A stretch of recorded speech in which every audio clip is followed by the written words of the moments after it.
లో 7 దూతలు ఏం పట్టుకున్నారండి? బూరలు పట్టుకున్నారు. తరువాత భూలోకములో కూడా 7 దూతలు ఉన్నారని చెప్పాను. అంటే పైన 7 దూతలు, కింద 7 దూతలు. ఆ దూతలు ఈ దూతలు అంటే తేజోవాసులైనటువంటి పరిశుద్ధ దేవదూత, భూమి మీద మానవ మాతృడైనటువంటి ప్రవక్త అయినటువంటి దూత. వాళ్ళు కలిసి చేస్తున్నటువంటి పరిచర్య నక్షత్రములా ప్రవేశించి అంధకారములో ఆరిపోబోతున్న సంఘాన్ని ప్రజ్వలంగా జ్వలించేటట్లుగా చేసే పరిచర్య అన్నమాట. కనుక ఆ 7 దూతలు పరలోకములో ఎలా ఉన్నారట? దూతలు ఆ బూరలు పట్టుకుని రెడీగా ఊదడానికి సిద్ధముగా ఉన్నట్టుగా మనము చూసాము. తర్వాత భూమి మీద కూడా 7 దూతలు అనే ఉంటారనేది మాత్రం చెప్పాము. ఎక్కడెక్కడని రెఫరెన్స్లు మామూలుగా చెప్తున్నాను, మరలా కిందటి వారం చెప్పిందే మరలా చెప్పాను. అది మనకు తెలుసు.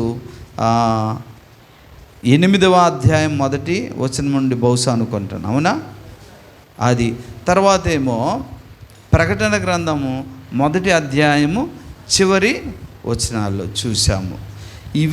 వాళ్ళు చేసేటటువంటి పని సంధి ఎక్కడ కనిపించిందంటే 10వ అధ్యాయము 7వ వచనంలో మనకు కనిపిస్తుంది. ఇప్పుడు మీకు బాగా అర్థం అవ్వడానికి ఈ విషయం చెప్తున్నాను. వారు పరలోకములో దేవుని ఎదుట 7 దేవదూతల్ని నిలుచుని, బూరలు అంటే హార్న్లు చూసారా, యుద్ధానికి వెళ్ళేటప్పుడు ఊతారు, అలాంటి బూరలు. కాబట్టి ఆ 7 దూతలు పరలోకములో దేవుని ఎదుట ఉన్నారు. దేవుడు ఒక సందేశాన్ని, అర్థమైందండి, ఒక సందేశాన్ని, ఒక కబురునిచ్చాడు. ఆ సందేశాన్ని, ఆ కబుర్ని వారు దేవుని ఎదుట తీసుకొని ఆ 7 దూతలు, మొదటి దూత ఏమో మొదటి ప్రవక్త, లేదనుకుంటే ఈ భూమి మీద ఉన్నటువంటి ఆ 7 సంఘాల కాల యుగాలు ఉన్నాయి చూసారా, అంటే ఎఫెసు, స్ముర్న, పెర్గం, తుయతైర, లవోదిక, లాస్ట్ ఈ 7 సంఘాలు దూతలు ఉన్నారు కదా. అంటే 7 సంఘాలకు ఒక్కొక్క ప్రవక్తను దేవుడు భూమి మీద నియమించాడు. బాగా వినండి, ఈ 7 ఎక్కడి నుంచి మనం లెక్క వేయాలి? 7 సంఘపు కాలాలు లేదా 7 సంఘపు యుగాలు అని కూడా మనము చెప్పుకోవచ్చు. ఈ 7 సంఘపు యుగాలు ఎక్కడి నుంచి లెక్క వేయాలనుకుంటే, యేసు ప్రభు వారు భూమి మీద సంఘమును స్థాపించినది మొదలుకొని, అపోస్తలుడైన పౌలు ద్వారా నియమించిన ఆ పునాదులు మొదలుకొని ఈరోజు 2024 వరకు 7 సంఘపు యుగాలు ఆధ్యాత్మిక భాషలో లెక్కేయాలి. 7 సంఘాలకి ఈ కాలాన్ని పంచిపెట్టాలి. ఉదాహరణగా ఒక మాట చెప్తున్నాను, ఇది 2024 కదా, 2000 సంవత్సరాలు అయింది. మరొక 100 సంవత్సరాలు పూర్తి అవ్వాలనుకుంటే ఎన్నండి, సుమారుగా 73 76 సంవత్సరాలు ఉండాలి కదా. అంటే ఇది మొత్తం కలిపి 2100 అనొచ్చు, ఓకేనా? ఉదాహరణగా 2100 సంవత్సరాలు మనము ఉన్నాము, అంతే కదా. అయితే ఈ 2100 రూపాయలు అనుకోండి, 2100 రూపాయలు 7 పంచి పెడితే ఒక్కొక్కరికి ఎంత వస్తుంది? దయామన్నమ్మ గారికి అడగాలి లెక్కలు. 2100 7 పంచిపెట్టమన్నాం, చీటీ డబ్బులో లేదా డోకరా డబ్బులో మనిషికి ఎంత పడుతుంది? అది చూసారా, తబితమ్మ చెప్పారు 300, అవునా? ఒక్కొక్క వ్యక్తికి 300 ఇస్తే 2100 పూర్తయిపోయినట్టే. ఇప్పుడు 7 దూతలని మనం చెప్పుకున్నాం కదా. మొదటి దూత మనం చెప్పుకున్నాం అపోస్తలుడైనటువంటి పౌలు అనుకున్నాం. ఆఖరి దూత ప్రస్తుతానికి మన కాలంలో ఉన్నారు, అతని పేరైతే నేను చెప్పలేదు, వాక్య వివరణలో మీరే తెలుసుకుంటారని చెప్పాను. అయితే మొదటి దూత అపోస్తలుడైన పౌలు మొదలుకొని ఇప్పుడు మన కాలం వరకు మధ్యలో మరలా 5 దూతలు, మొత్తం 7 దూతలు కదా. ఆ దూత కాలానికి అతను చేసిన పరిచర్య ప్రారంభించి ఆ ప్రభావం ఇంచుమించుగా 300 సంవత్సరాల వరకు ఉందనుకోండి. పౌలు గారు 300 సంవత్సరాలు బ్రతికిలేడు కదా, చనిపోయాడు. కానీ తన పరిచర్య మరలా 200 సంవత్సరాల వరకు కొనసాగిందనుకో. తర్వాత ఏ యుగం ప్రారంభమైందో తెలుసా? ఎఫెసీ తర్వాత స్ఫురణ సంఘ యుగం ప్రారంభమైందా, అదో 300 సంవత్సరాలు. తర్వాత చూడండి, పెర్గం యొక్క సంఘ యుగం, అదో 300 సంవత్సరాలు అనుకోండి ఉదాహరణగా. తర్వాత తుయతైరా సంఘ యుగం 300 సంవత్సరాలు అనుకోండి. ఇదంతా ఉదాహరణ అండి, మీకు అర్థమవడానికి ఎగ్జాంపుల్గా చెప్తున్నాను. అర్థమవుతుందండి? 300 సంవత్సరాలు అని ఎక్కడుందని అడక్క, మీకు అర్థమవ్వడానికి. సార్దీస్, తర్వాత ఫిలదెల్ఫియా, లవోదికియా. అలాగా తలో 300 అలా ఇస్తే మొదటి 300 సంవత్సరాలు అపోస్తులుడైన పౌలు చేసిన పరిచర్య కొనసాగింది. ఆయన చనిపోయాడు 70-80 సంవత్సరాలకి, అంత చనిపోయాడు అనుకుందాం. తర్వాత మరలా 301 నుంచి 600 వరకు స్టార్ట్ అవుద్ది కదా స్ఫురణ సంఘపు యుగం, 300 సంవత్సరాలు. అప్పుడు ఒక దూతను పంపించాలి కదా దేవుడు, ఓకేనా? ఆ రెండో దూత ఏం చేస్తాడు అనుకుంటే, అక్కడ దూత బోర పట్టుకునే రెండో దూత ఉంటాడు కదా, బోర ఓదరు. దేవుడు ఒక సందేశాన్ని దూతకు చెప్తాడు. ఆ దూత ఈ భూమి మీద చూసారా 301 నుంచి 600 వరకు చేస్తున్నాడు. ఆ దూతకు అంటే 300 సంవత్సరాలు బ్రతికారా ప్రవక్తలు? కాదు, మీకు అర్థమవ్వడని చెప్తున్నాను. అందుకే ప్రారంభించాడు. ఆ ప్రభావము మరొక 200 సంవత్సరాల వరకు ఉండొచ్చు. అర్థమైందా? ప్రారంభించిన సేవ, పరిచర్య, బోధ అలా కొనసాగుతూ ఉద్యమం. ఈయన ముందే చనిపోయాడు, కానీ ఆయన వేసిన విత్తనం పెరిగి కొంతమందిలో ఫలించింది అనుకోండి. ఇలా రెండో వ్యక్తి. తర్వాత మూడో కాలం వచ్చిందండి. అదేంటంటే అది పెర్గము సంఘ యుగానికి మరో 300 అక్కడ ఒక దూత పుట్టి ఉంటాడు, మళ్ళీ అదో ప్రవక్త. ఇలా ప్రవక్తలు పౌలు మొదలుకొని మన వరకు 7 ప్రవక్తలు వచ్చారు. మనకు కనిపిస్తున్న ప్రవక్తలు వారి పేర్లు ఇద్దరే నేను చెప్తున్నాను, మిగతా 5 చెప్పలేదు, నేను చెప్తాను తర్వాత. అయితే మొదటి ప్రవక్త ఎవరండి? పౌలు. ఆఖరి ప్రవక్త ఎవరో తర్వాత చెప్తాను అన్నాను. మొత్తానికి 7 సంఘపు యుగాలు ఆల్రెడీ జరిగిపోతున్నాయి. అవి జరిగిపోయాయి. లాస్ట్ సంఘపు యుగం మనం ఉన్నాం. ఆ సంఘపు యుగానికి ఒక దూత ఉంటాడు కదా, ఆ దూత 7వ దూత. ఆ దూత ఎందుకు మనం పట్టించుకోవాలంటే, ఇదిగో ఆ దూత పలుకుచున్న దినములలోనే సంఘ నిర్మాణము పూర్తయిపోద్దట. సంఘ నిర్మాణం పూర్తి అయిపోయింది అనుకుంటే ఆఖరి దూతలు, మొదటి దూత మొదలుకొని ఆఖరి దూతలు మొదలు వాళ్ళు ఏం చేస్తారంటే బోరలు ఊదడం మొదలెడతారు. బోరలు మొదటి దూత మొదలుకొని లాస్ట్ దూత పైన ఉన్నవారు వాళ్ళు బోరలు ఊదలేదు. పౌలు కాలంలో కూడా బోర ఊదలేదు. తర్వాత వచ్చిన ఇంకో ప్రవక్త కాలంలో కూడా రెండవ దూత బోర ఊదలేదు. వాళ్ళు బోరలు పట్టుకున్నారు, కానీ దేవుని దగ్గర నుంచి ఒక వార్త, ఒక సందేశం, ఒక వాక్యం తీసుకొని వాళ్ళేమో భూమి మీద ఆయా కాలములో బ్రతికిన ప్రవక్తలకు ఆ సందేశాలు అందించి భూమి మీద ఉన్న యేసయ్య స్థాపించిన సంఘము మొదలు, పౌలు గారి ద్వారా స్థాపించిన సంఘము మొదలు మన వరకు తలో కొంత తన బోధనలతో ఈ సంఘాన్ని, ఈ భూమి మీద మనుషుల సంఘాలను బలపరిచి ప్రపంచమంతటా కూడా బలోపేతం చేశారు. అంటే ప్రపంచమంతటా యేసుక్రీస్తుకు కావలసిన వధువు సంఘము రెడీ అయిపోయే చివరి ఫినిషింగ్ టచ్లోకి వచ్చేసిందన్నమాట. ఇప్పుడు ఆ 7వ దూత ఆల్రెడీ భూమి మీద పని చేస్తున్నాడు. ఆ 7వ దూత పని చేస్తున్నాడని నేను చెప్పాను, బాగానే ఉంది. ఎందుకు పని చేస్తున్నాడు? ఇంతగా ఆ 7వ దూత ఎవరు? ఆ 7వ దూతను మనం ఎలా కనిపెడతామంటే, ఆ 7వ దూతను మనం కనిపెట్టాలంటే 7వ దూత చెప్పే సందేశం మనకు తెలియాలి. ఆ 7వ దూత చెప్పిన సందేశం మనకు తెలిస్తే సంఘము కూడా ఆ విధంగానే సిద్ధపాటు అవుతుంది. అంటే పరిశుద్ధులు సంపూర్ణులు అవుతారు. క్రీస్తు సంఘం ప్రపంచమంతటా పరిపూర్ణమైపోతారన్నమాట. అందుకనే 7వ దూత, 7వ బోర, 7వ దూత చెప్పే సందేశము, ఆయన పలికే మాటలు మనకు అవసరం. ఇదంతా దేంతో ముడిపడి ఉందంటే, ఒక్క మాటలో చెప్పాలంటే 7వ దూత సందేశము క్రీస్తు 2వ రాకడలో ఎత్తబడ్డానికి రంగం సిద్ధం చేస్తుందన్నమాట. ఆమేన్, హల్లెలూయా. యేసు 2వ రాకడలో సంఘం ఎత్తబడ్డానికి సిద్ధం చేసేటటువంటి సందేశమే 7వ దూత పలుకుతున్నటువంటి సందేశం.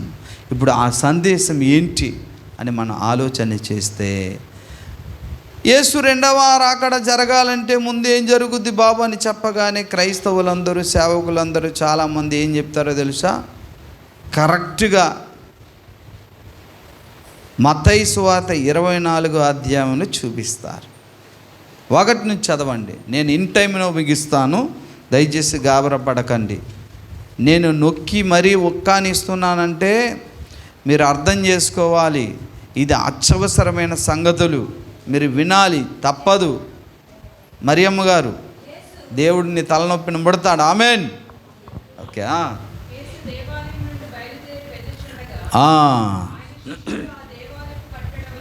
ఎస్,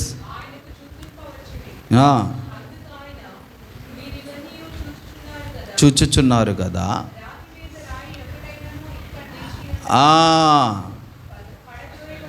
రహస్యంగా వెళ్ళి అడిగారు. కొండ మీద కూర్చున్నప్పుడు శిష్యులందరూ వెళ్ళి అడిగి ఏమడిగారండి? ప్రభా, నీ రాకడకును యుగ సమాప్తికి సూచనలు లేవని అడిగితే ఆయన ఏమన్నారండి? ఇషా గారు చదవండి, ఏమన్నారు? కాదు, 24వ అధ్యాయంలోనే, ఇదిగో అనేకులు మిమ్మల్ని మోసపరుచుకోకుండా ఎన్నో వచనం? 4. అనేకులు నా పేరట వచ్చి నేనే క్రీస్తునని. అదండి, ఎవరిని అడిగినా ప్రభు రాకడ సూచనలు అయిపోతున్నాయి అనగానే యుద్ధాలను గురించి చెప్తారు. యుద్ధాలు అవుతుందట యేసయ్య వచ్చే ముందు, కరెక్టే. ఇంకేమొస్తుందట? భూకంపాలు వస్తాయట, కరెక్టే. తర్వాత తెగుళ్ళు వస్తాయి, కరెక్టే. తర్వాత కరువులు వస్తాయి, కరెక్టే. ఇంకా జనాల మీద జనాలు కూడా వస్తారు. తర్వాత అబద్ధ క్రీస్తులు వస్తారు, కరెక్టే. కాబట్టి యుద్ధాలు జరుగుతున్నాయి, భూకంపాలు అవుతున్నాయి, తెగుళ్ళు వస్తున్నాయి, కరువులు వస్తున్నాయి, అన్నీ వస్తూనే ఉన్నాయి. కానీ యేసయ్య ఇంకా రాలేదు. కాబట్టి ఏమన్నారో తెలుసు అందరు పెద్దలందరూ? యేసు ఎప్పుడు వస్తాడో మనకు తెలియదండి. ఇవన్నీ జరుగుతాయి కానీ యేసు ఎప్పుడు వస్తాడో మనకు తెలీదు. ఆయన యేసయ్య ఎలా వస్తానన్నాడండి? దొంగ వలె వస్తానన్నాడు కదా. దొంగ వలె వస్తానన్నాడు. దొంగ ఎప్పుడు వస్తాడో చెప్పేసి వస్తాడమ్మా రూతమ్మా? మీ ఇంటికి దొంగ వస్తానన్నాడు, చెప్పేసి వస్తాడా? కాబట్టి దేవుడు దొంగ వలె వస్తారట. అంటే ఆయన చెప్పేసి రాడు. ఆయన ఎప్పుడు వస్తాడో మనకు తెలియదు. ఆయన ఎప్పుడు వచ్చినా మనం రెడీగా ఉండాలి అనుకుని తెకమక పెట్టేస్తారు వీళ్ళందరూ కూడా. నిజానికి యేసయ్య ఎప్పుడు వస్తాడో తెలియకపోయేది మనకు కాదు. యేసు ఎప్పుడు వస్తాడో స్పష్టంగా మనకు ఆయన తెలియజేశాడు లేఖనాలలో. మరి ఎవరికి తెలీదు? యేసు దొంగ వలె వచ్చుట అనేది ఎవరి విషయంలో సంభవిస్తుందంటే ఈ లోకానికి తెలియదు. అది ఆకస్మికంగా ఆయన వచ్చిన తరువాత, ఆయన వచ్చే ముందు కూడా వీళ్లకు భయంకరమైన శ్రమలు, శోధనలు, కష్టాలు, నష్టాలు వస్తాయి. వారు కని విని ఎరుగరు, ఊహించుకోరు. అంతా నెమ్మదిగా ఉంది, పర్వాలేదు, 3 పువ్వులు 6 కాయల్లా మా బ్రతుకులు ఉన్నాయనుకుంటారు. వాళ్ళ మీదకి చూసారా, గర్భిణీ స్త్రీకి ప్రసవ వేదన అకస్మాత్తుగా వచ్చినట్టుగా అలాగనే దొంగల వాళ్ళ మీదగా రాకడ దినం వస్తుంది తప్ప మన మీదకి కాదు. తెస్సలోనిలకు రాసిన పత్రిక 4వ అధ్యాయంలో దేవుడు ఆ మాట చెప్పాడు చూడండి. తెస్సలోనిలకు రాసినటువంటి మొదటి పత్రిక 5వ అధ్యాయం మొదటి నుంచి చదవండి. తెస్సలోనిలకు రాసిన మొదటి పత్రిక 5వ అధ్యాయం మొదటి నుంచి. సహోదరులారా, ఆ కాలమును గూర్చి, ఆ సమయములను గూర్చి చూసారా? వినండి ఈ మాట. సహోదరులారా, ఆ కాలమును గూర్చి. ఏ కాలమును గూర్చి? యేసు రాకడను గూర్చి అంటున్నాడు. మళ్ళీ ఆ సమయములను గూర్చి అంటే ఎప్పుడు? 7 ఏండ్ల మహాశ్రమ కాలం ఎప్పుడు అవుద్ది? ఇదంతా కూడా పార్వతమ్మ, అర్థమైందా? మీకు రాయనక్కర్లేదట. అంటే దాని అర్థం ఏంటి? మీకు తెలుసు కదా అంటున్నాడు పౌలు. మరి యేసు రాకడ తెలియదు అంటారేంటి? పౌలు ఇంకా ఏమన్నాడు చూద్దాం. రాత్రి వేళ దొంగ ఎలాగ వచ్చునో అలాగే ప్రభు దినం వచ్చునని మీకు బాగా తెలియను.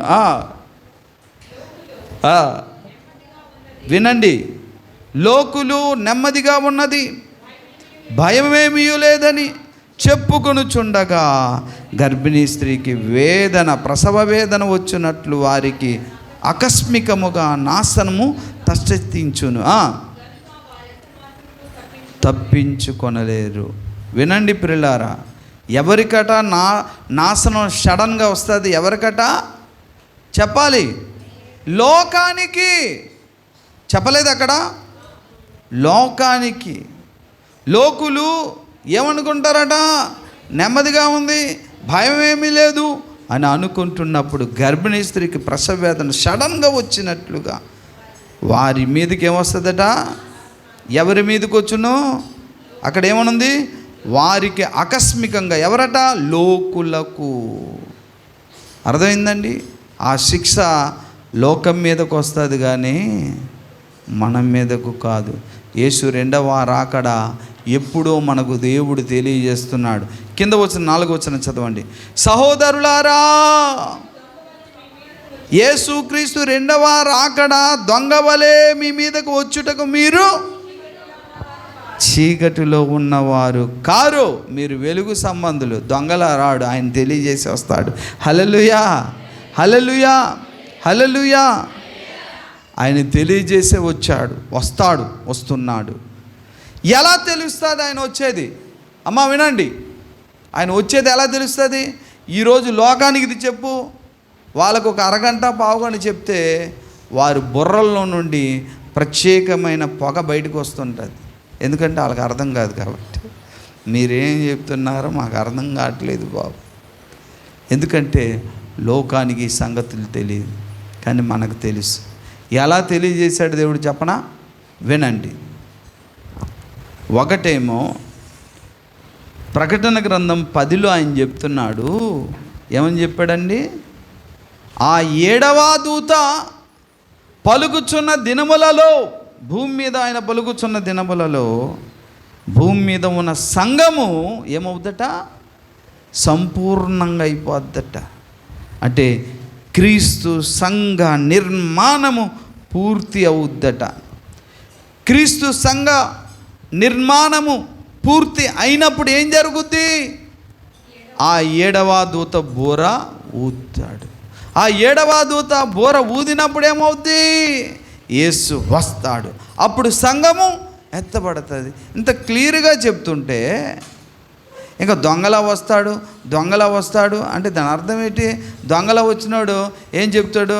ఏమో మైకి పట్టుకుని నేను దొంగని మీ ఇంటికి వస్తున్నానని చెప్తాడా?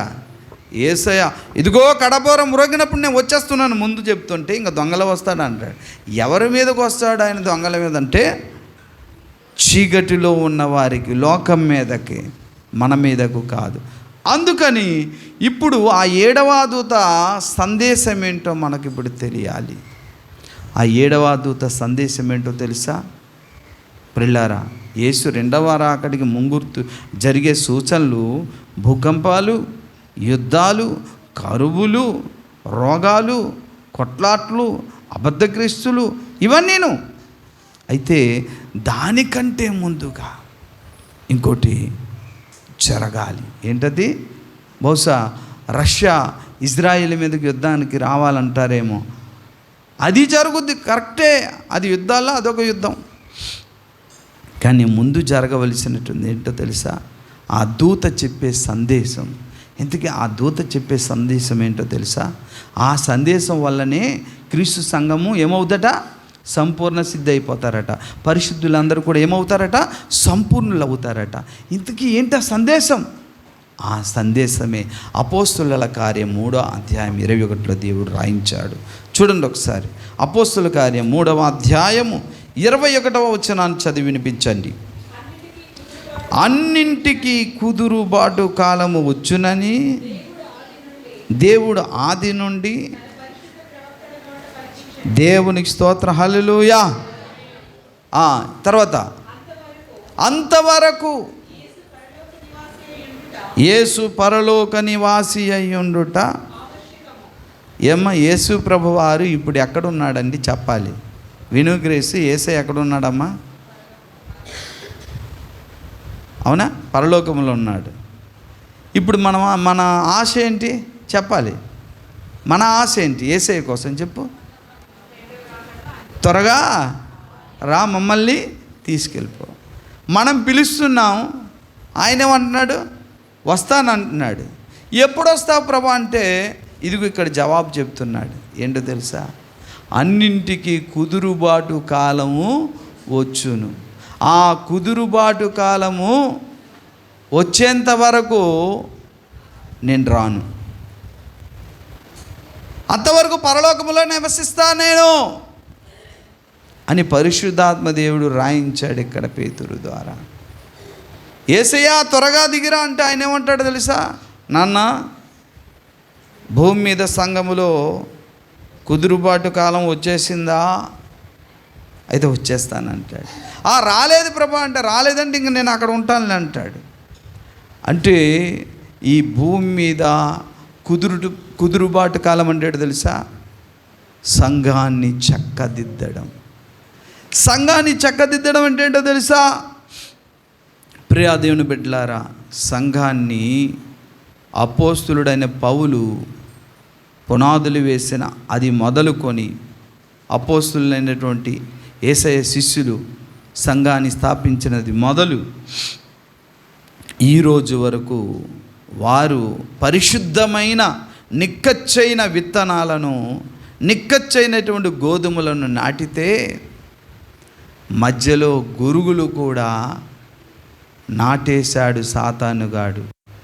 దేవుడు తన 7 ప్రవక్తలను పంపి ఆ 7 సంఘ యుగాలలో సంఘమంతటినీ కూడా సంపూర్ణ సిద్ధిగా, సంఘ నిర్మాణం ఒక స్త్రీగా పూర్తిగా చెక్కాలని, తయారు చేయాలని ఆ 7 ఆయా కాలాలలో పంపిస్తే సాతానుగాడు ఊరుకుంటాడా?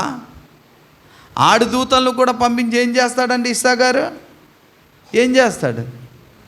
ఆడు పని కూడా చేస్తాడు కదా.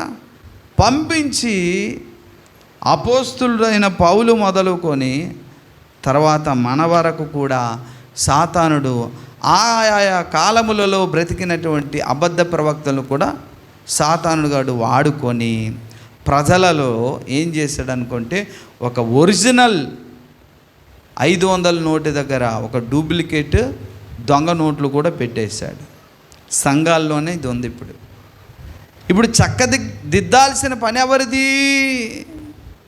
7వ దూత. అలా చక్కదిద్దాల్సిన పని ఎందుకు అంటే, అలా చక్కదిద్దబడితేనే, అలాంటి కుదురుబాటు వస్తేనే నేను పరలోకం నుండి భూమి మీదగా సంఘం కొరకు వస్తాను. ఎందుకంటే సంఘం ఎలా ఉండాలట? ఇప్పుడు పెళ్లి కుమారుడు వస్తున్నాడు పెళ్లి కూతురు కోసం. పెళ్లి కూతురు ఎలా ఉండాలి? తల నిండగా పండిపోయినటువంటి పండు ఎంటుకలు, మొహం అంతా కూడా ముడతలు పడిపోయి, పళ్ళు ఊడిపోయి, ప్రభా ఐ లవ్ యూ అంటదా? చెప్పండి. కాబట్టి ఆయన వస్తున్నది ఏ లోపము లేని సంఘ కన్యక కొరకు వస్తున్నాడు. మరి లోపాలుంటే ఏం చేయాలంటే, లోపాలు సరి చేయడానికే కదా నేను పంపించాను దూతల్ని అంటున్నాడు ఆయన. మరి దూతలు వచ్చి ఏం చేస్తున్నారు? తలో కొంత పౌలు మొదలుకొని అలా కడుతూ సరి చేస్తూ వచ్చారు. ఈనాడు ఆఖరి 7వ దూత కాలంలోకి వచ్చేసాం. ఈ దూత ఏం చేస్తున్నారంటే ఇప్పుడు సంఘములో ఉన్నటువంటి ముడతలు పడిపోయిన కళ్ళు, వంగిపోయిన నడుము, ఆ మెల్లకళ్ళు ఇవన్నీ సరిచేస్తున్నాడు అన్నమాట. ఈనాడు భూమి మీద ఉన్న సంఘము, ప్రపంచంలో ఉన్న సంఘాలన్నిటిలో కూడా ఈ అవకతవకలు ఉన్నాయి, ఈ అష్టవంకరలు ఉన్నాయి. దీన్ని ఇప్పుడు ఏం చేయాలి? కుదురుగా కూర్చోవా నువ్వు అని అంటే దాని అర్థం ఏంటి? చక్కగా కూర్చోవా అంటే ఇంటిని చక్కబెట్టాలి, సంఘాన్ని కుదురుబాటు కావాలి. ఆ పని చేస్తేనే ఎవరు వస్తారట? అంతవరకు పరలోకవాసిగానే ఉంటానన్నాడు. మరి ఇప్పుడు గమనించండి, ఇప్పుడు ఈ 7వ దూత పలికినటువంటి సందేశం ఏం చేస్తుందో తెలుసా? ఆ సంఘాన్ని చక్కదిద్దుతుందన్నమాట. దేవుని స్తోత్రం, హల్లెలూయా. అర్థమైందా? ఈ 7వ దూత పలికిన సందేశము ఈ భూమి మీద ఉన్న సంఘాన్ని ఏం చేస్తుందండి? ఎక్కడిదక్కడ సెట్ చేస్తుందన్నమాట. అంటే 7వ దూత చెబుతున్నటువంటి సందేశము ద్వారా భూమి మీద ఉన్నటువంటి సంఘములో అవకతవకలన్నీ కూడా సరిచేయబడి ఏ లోపము లేని సంపూర్ణమైన సంఘముగా మారబోతుంది. కాబట్టి ఈనాటి భూమి మీద సంఘానికి అవకతవకల్ని సరిచేసేటటువంటి సందేశము ఎవరైతే చెబుతున్నారో వారే 7వ దూతని మనం కనిపెట్టవచ్చు. హల్లెలూయా. అర్థమైందా మీకు? ఇప్పుడు మీరు యూట్యూబ్లో కానీ టీవీల్లో కానీ చూస్తే సంఘాలను సరిచేసేటటువంటి సందేశము లేదు. అయితే అది తప్పేం కాదు, కానీ ఈ 7వ దూత మాత్రమే ఆ పని చేస్తాడు. ఆ 7వ దూత ద్వారానే, అతను పలికిన సందేశము ద్వారానే భూమి మీద ఉన్న అన్ని సంఘాలు ఏమవుతుందట? సంపూర్తి అయిపోద్దట. కాబట్టి ఆ దూత చెప్పినదే భూమి మీద ఉన్న సంఘాలన్నీ కూడా సరిచేయబడతాయి. ఇంతకీ సంఘాలు సరిచేయబడ్డానికి సంఘాల్లో ఉన్నది ఏంటండి అని అంటే ప్రధానంగా మీకు బాగా అర్థమయ్యేది చెప్తా. మన వీధిలో ఒకటి ఫస్ట్ ప్రతి ఆదివారం యేసు రక్త మాంసాలు తీసుకోవాలని తీసుకునేటట్లుగా ఒక చార్ట్ కూడా దేవుని సంకల్పములో 4 సాదృశ్యాలలో చూపించాను. 7 ఉపకరణాలు, ఇజ్రాయేల్ 7 యాత్ర ఘట్టాలు, 7 సృష్టిలో దినాలు, ఇజ్రాయేల్ 7 యొక్క పండగలు, అందులో 3వ మెట్టు మీద రక్తమాంసములు ఉన్నాయి కదా, అవన్నీ ఒక లైన్గా వెళ్తున్నాయి. అపోస్తుల కార్యములు కూడా ఏం చెప్పారండి? వారు ఎడతెగక రొట్టెను విరిచారు. ఇది దేవుడు వాక్యం స్థాపించాడు. మధ్యలో సాతానుగాడే వచ్చారు, లేదండి ప్రభు రక్త మాంసాలు తీసుకోకపోయినా పర్లేదు, సంవత్సరానికి ఒకసారి తీసుకోవాలని వారు చెప్పాడు సాతానుగాడు వాళ్ళకి. అది కొంతమంది నమ్మేసి అలా అనుసరించారు. మనం అలా నమ్మడానికి వీలేదు. బైబిల్ ఏం చెప్పిందో, పౌలు ఏం చెప్పారో, ప్రవక్తలు ఏం చెప్పారో దాన్నే నమ్మదు. ఎందుకంటే సంఘములో అవకతవకలు ఉండడానికి వీలేదు అని సరిచేసే బోధ ఆల్రెడీ మన దగ్గరకు వచ్చేసింది. అంటే 7వ దూత పలుకుతున్న ఆ సందేశము నా దగ్గరకు వచ్చింది, నా ద్వారా మీలోకి వచ్చేసింది అది. కాబట్టి ఇతర సంఘాలన్నీ మనల్ని చూస్తాయి, ఇదేంటండి 2 వాక్యాలు 2 సందేశాలు అంటే 2 వరకు విడిచిపెట్టరు అంటారు. అరే ఆ కాలం ముందు అర్ధరాత్రి వరకు కూడా వింటే పౌలు ప్రసంగించాడట. అర్ధరాత్రి కిటికీ నుంచే ఐదుకొని యవనస్తుడు పడిపోయాడంటే ఆలోచించండి. అర్ధరాత్రులు కూడా ప్రసంగాలు వినే భక్తులు ఉన్నారు అప్పుడు.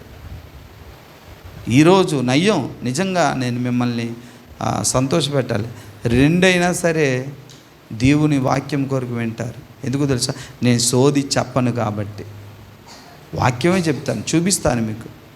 అందుకని 7వ దూత సందేశం ఏంటంటే సంఘాలలో ఉన్నటువంటి అవకతవకల్ని సరిచేసి కుదురుబాటును తీసుకొచ్చి చక్కగా నిలబెడుతుంది. ఎవరైతే ఆ బోధ చేస్తున్నారో అతనే కడవరి దూత, 7వ దూత, భూమి మీద దూత. ఓకేనా? మరి ఆ సందేశం ఎలా ఉంటుంది అనుకుంటే, సంఘములో ప్రతీది ప్రపంచములో గమనించండి, బహిష్టలై మెన్సెస్ అయి రక్తమాంసాలు తీసుకోవచ్చా? కొందరు తీసుకోనేవారు, కొన్ని సంఘాల్లో అసలు ముట్టుకోనేవారు. మరి అది ఎంతవరకు వాస్తవం? అమూల్యమైన ప్రభు రక్త మాంసాలు దూరం చేస్తున్నారు. స్త్రీ అనగా అది ఋతుచక్రం, తను చేసిన మరి పాపం కాదు, అది జన్మతో వచ్చింది. దానికి ఆమె ఏం చేస్తారు? ఈరోజు బల్లారాధన, తెల్లవారి ఆ సంగతి జరిగింది, మరి బల్లకు దూరం అయిపోయి గొప్ప ఆశీర్వాదం పోగొట్టుకుంటుంది. కాబట్టి నువ్వు అపవిత్రాలు, అది తీసుకోవద్దని ఒక దుర్బోధ. కానీ ఇక్కడ ఏం చెప్తావు? అమ్మ నువ్వు స్నానం చేసి హ్యాపీగా తీసుకోవచ్చు, ప్రాబ్లం లేదు. ఈ సత్యబోధ తీసుకోవద్దని బైబిల్ ఎక్కడ లేదు అది, కానీ అలా అంటారు. ఇలాంటివి ఎన్నో. మనిషి చచ్చిపోతే ముట్టుకోకూడదు, గడ్డి కూడా మోయకూడదు, గడ్డి కూడా వేయకూడదు తెలుసా? అరే గడ్డి వేస్తే ఏముంది, బొంత వేస్తే ఏముంది, పరుపు అయితే ఏముంది, ఐసు పెడితే ఏముంది అయ్యా? మా అయ్యగారు అలా చెప్పలేదు. ఈ ఆచారాల్లో ప్రజల్ని మోసం చేస్తూ సంపూర్ణ సిద్ధి పొందట్లేదు. ఇలాంటివి అనేకములు సంఘములో ఉన్నాయి. దాన్ని సరిచేసేటటువంటి ప్రవక్త ఆల్రెడీ పుట్టి, మీరు బహుశా పేరు చెప్పను, తర్వాత చెప్తాను. సంఘములో ప్రతీదీ కూడా వాక్యానుసారముగానే ఉండాలని దేవుడు నియమించాడు. ఆ ప్రవక్త గుర్తింపు ఉండదు చివరి కాలంలో.